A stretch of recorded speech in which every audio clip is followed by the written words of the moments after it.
Naririto ako muli upang tuparin ang ating katungkulan at magbigay ng ulat sa inyo tungkol sa estado ng ating bansa at sa mga ginagawa ng inyong pamahalaan. 1 taon na ang nakalipas mula noong huli akong tumayo rito upang ilantad ang katiwalian na nadiskubre namin sa mga flood control project. Gaya ng aking ipinangako sa inyo, nagsagawa tayo ng malawakan at malalimang investigasyon na walang pagkikiling kahit kanino man. Masusi nating sinuri at sinundan kung saan tayo itinuro ng ebidensya. Lahat ng kailangang gawin ay ginawa natin upang matuntun ang punot dulo. Mayroon ng mga unang nakasuhan at nakulong, mga kontratista, matataas na opisyal, pati na mga mambabatas. At dumating na tayo sa punto na ayon sa Ombudsman ay malapit na ang paghain ng patong-patong na kaso laban sa dating speaker. Masakit man sa akin ito, ngunit kailangan nating gawin ang tama. Hindi ako pangulo ng aking pamilya. Hindi ako pangulo ng aking kaibigan.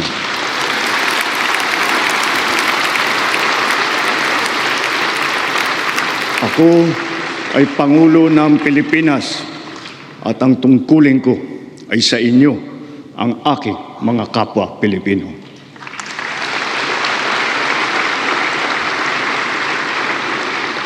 Kaakibat ng mga naisampang mga kaso, tiniyak ng inyong pamahalaan na mababawi mula sa mga nagsabwatan ang nakuha nilang pera ng taong bayan.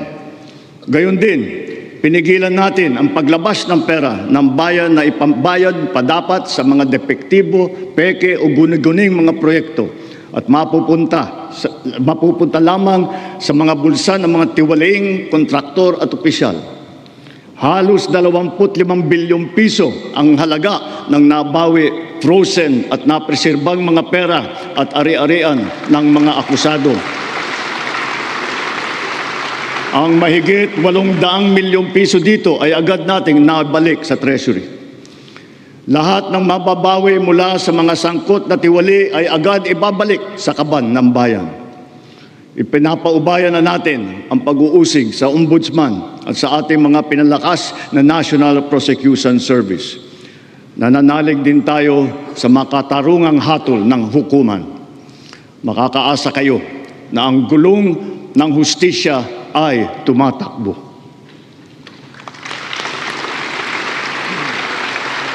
Sa kabila ng mga kaganapang ito, kailangan natin umusad tungo sa pagbabago. Nakatulong ang lahat ng mga ulat at hinaing ninyo sa isumbong na Pangulo. Ang inyong pagbabantay at pakikialam sa pamahalaan ay ang susi sa paglaban sa katiwalian. Ang reforma sa DPWH ay nagsimula na. Nagpasok tayo ng mga bagong graduate kasama ang mga tuwid at maasahang mga job order at contract of service.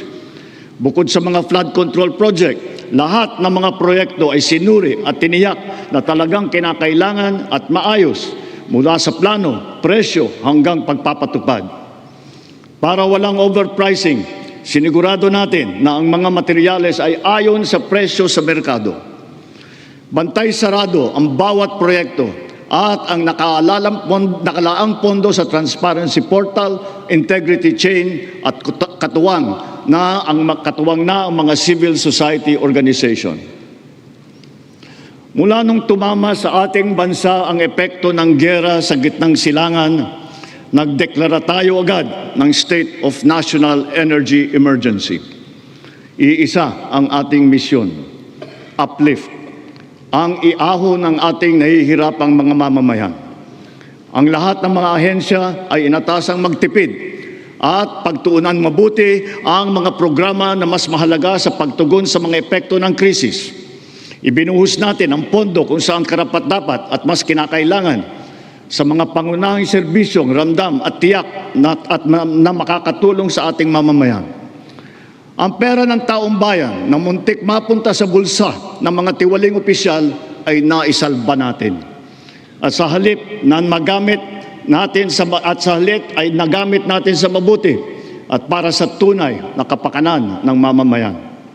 Ibinaba natin ang karagdagang halos 58 bilyong pisong pondo sa mga lokal na pamahalaan para mas mabilis at mas malawak ang paglingap sa taong bayan. Mataas ang tiwala at kumpiyansa natin sa mga lokal na pamahalaan. Ito ay paghahanda na rin para sa mas marami at mas malawak na serbisyo para sa kanilang mga nasasakupan. Nagsimula tayo doon sa mga direktang naapektuhan ng kaguluhan. Ang pagsaklolo sa ating mga kababayang OFW na naipit sa digmaan. Mahalagang misyon ito ng pamahalaan. Gayong lagpas 2.2 milyong Pilipino ay naghahanap buhay sa Middle East. Simula nung naputok ang gera, mahigit 12,000 kababayan natin ang ating naiuwi sa bansa na ligtas. Mahigit 140,000 OFW naman ang ating nabigyan ng sari-saring tulong sa gitna ng kaguluhan sa Middle East. Tulad ng pagkain, tulong pinansyal, pagpapagamot at masisilungan. Pag-uwi sa Pilipinas, sila ay ating tinulungan upang makapagsimula muli sa pagpahanap buhay sa pamamagitan ng Action Fund at OWA Kabuhayan Program.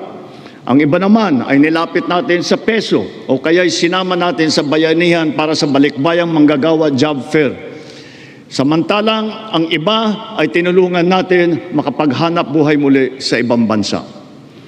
Bukod sa kanila, ang mga magbabalik natin mga gurong OFW ay papasok na sa mga public school natin kung saan sila ay higit na kinakailangan. Dahil dito sa Pilipinas, sila ang ma'am at saka ang sir. Patuloy ang ating ugnayan sa iba't ibang bansa at ang suporta natin sa mga OFW para sa kanilang kaligtasan. Lalo na at may mga kababayan tayong nasawi o hanggang ngayon ay nawawala sa Middle East. Pangalawa, bunga ng ating magandang ugnayan sa iba't ibang bansa. Natiyak nating sapat ang supply ng langis para sa ating pangangailangan. Sa kabila ng pagsara ng Strait of Hormuz ay nagawa natin makabili at makapag-angkat mula sa ibang pagkukunang bansa tulad ng Japan, South Korea, Oman, India, maging sa Russia, pati na sa China. Dahil sa mga ito, natiyak natin na sapat ang supply ng bansa na tatagal hanggang halos 2 buwan. Nakipag-usap din tayo sa Iran para sa kaligtasan ng ating libo-libong mga kababayang tripulante na nasa Strait of Hormuz. Sa kooperasyon ng ating mga kumpanya ng langis, hindi naging biglaan ang pagtaas ng presyo ng petrolyo, kundi paunti-unti sa loob ng 1 linggo. Ito ay para naman maging magaan sa ating nahihirapang mga consumer. Nagtakda rin tayo ng sunod-sunod at malalaking mga price rollback na kailangan tuparin ng mga kumpanya ng langis. Sa tulong ng batas na naipasa ng Kongreso, agad din natin nasuspindi ng 3 buwan ang pagpataw ng excise tax sa LPG at saka sa kerosene. Bukod dito, agad din natin nilimitahan ang pagtaas ng presyo na inaangkat nating bigas. Inaresto at kinasuhan din natin ang mga nahuling nagsasamantala sa kabila ng pagdurusa ng taong bayan habang may state of energy emergency. Lahat ng posibleng gawin para mababa ang presyo at mapabagal ang pagtaas nito, ginawa natin. Marami ang naapektuhan o kaya nawalan ng trabaho sa panahong ito. Kaya tuloy-tuloy ang pagsasagawa natin ng mga job fair sa buong bansa. Nitong Mayo 1, araw ng paggawa at kasagsagan ng mataas na presyo ng krudo, nagsagawa tayo ng halos 100 job fair, kung saan halos 300,000 trabaho ay pinagbigay alam natin sa publiko. Sa isang araw ng job fair na ito, lagpas 6,000 Pilipino ang hired on the spot. Dito rin natin ipinamahagi ang mga sweldo para sa mahigit 100,000 benepisyaryo at nagtatrabaho sa ilalim ng dilip at tupad ng DOLE. Kumilos agad tayo upang pigilan ang mabilis na pagtaas ng presyo ng bilihin. Hinikayat ang mga bangko at e-wallet na magbawas ng kanilang karaniwang singil sa bawat transaksyon na online. Kaya ngayon, Maraming bangko at e-wallet na nagbaba o nagtanggal ng kanilang sinisingil sa online transaction fee.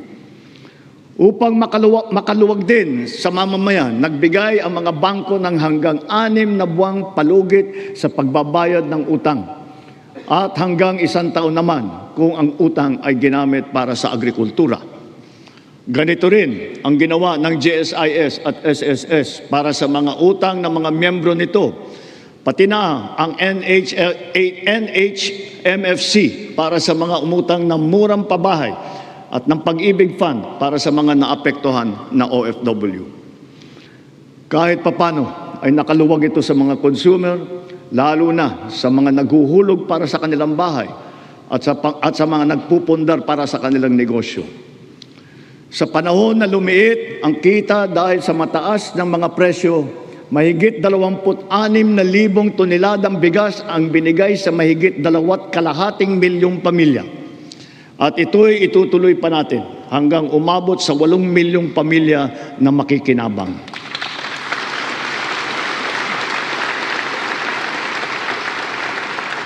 Patuloy pa rin ang programang Benteng Bigas Meron Na. Ito'y nakakapagbigay ginhawa sa mahigit 12 milyong Pilipino sa buong bansa. Ang mahigit 800 nating kadiwa ay nasa buong Pilipinas ay sabay pa rin nakakatulong sa mga namimili at sa mga magsasaka at mangingisda na direktang nakakapagtinda ng kanilang mga produkto. Nagbigay din tayo ng suporta sa halos 2 milyong magsasaka at mangingisda sa kasagsagan ng mataas na presyo ng langis sa ilalim ng Presidential Assistance to Farmers, Fisherfolk and Families o yung tinatawag na PAF.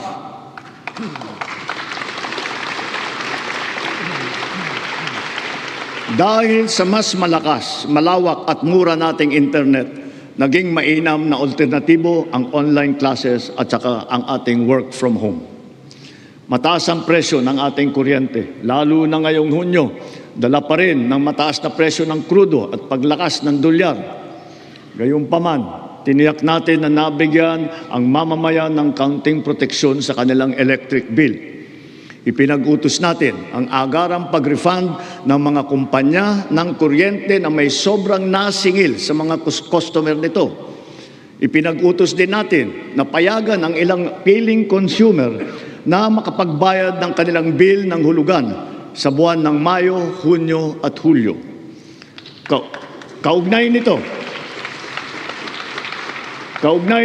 pansamantala nating pinagbawal ang mga pagputol ng linya habang hinuhulugan pa nila ang kanilang bill sa mga buwang ito. Para sa ating mga micro-entrepreneur, ipinatupad natin sa BIR sa ngayong taon ang one-time tax abatement. Layunin nito na makapagbigay ng kaunting ginhawa sa mga nalugi o kaya lumiit ang kita dala ng hirap ng panahon. Ang sektor ng transportasyon ang pinakamatinding tinamaan ng epekto ng krisis. Super, operator, pasahero, manggagawa o negosyo man. Lahat ay umaray sa matarik na pagtaas ng presyo ng produktong petrolyo. Ngunit hindi natin kayang hayaan tumigil o maantala ito dahil ito ang nagsisilbing piston ng ating ekonomiya. Ang mga tsuper ay natulungan ng cash relief mula sa ating programang AIX. Mayroon din 10 piso kada litro na diesel subsidy para sa mga pampasaherong jeepney at UV Express upang may dagdag na pangkarga.